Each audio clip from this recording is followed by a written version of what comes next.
ये दिया उसने। गाड़ी के साथ सीज हो जाती गाड़ी। नहीं दिया साहब 500 रुपये, तो अब कैसे देंगे हम साहब? पूरे 5-5 के नोटा दिए बोल के बोल रहे हो लोग। नहीं दिया साहब, दिए होते दे लो आप। नहीं लगाया साहब, कभी नहीं लगाया। नहीं साहब, नहीं लगाया। నా పేరు దిలీప్, స్టేషన్ గన్పూర్. పొద్దున్నే ఈ దొంగ బాబాలు వచ్చి షాప్లలో అందరూ డబ్బులు అడగడం స్టార్ట్ చేస్తారు. ఫస్ట్ 10 రూపాయలు ఇవ్వగానే ఇంకొక 50 ఇవ్వండి అని, ఇంకో 100 రూపాయలు ఇవ్వండి అని, తర్వాత వాళ్ళ దగ్గర ఉన్న మాయమాటలు చెప్పి ఏదో పౌడర్ వాళ్ళ మీద ముఖం మీద మొత్తం చల్లి 500, 1000 రూపాయలు, 1500 ఇష్టాలయంగా వాళ్ళు ఎంత అంటే అంత దోచుకొని వెళ్తారు. దయచేసి అందరూ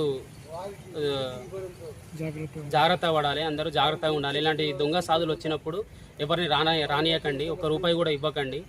వీళ్ళు కష్టం చేసి మంచిగా బతికి మంచిగా సంపాదించుకోవచ్చు.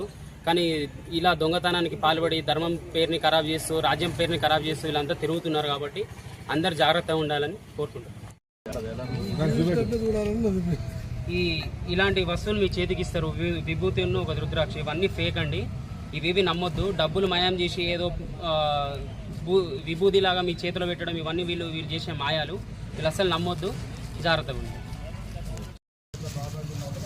కనీసం స్టీలింగ్ లేదు, రుద్రాక్ష పట్టుకొస్తా.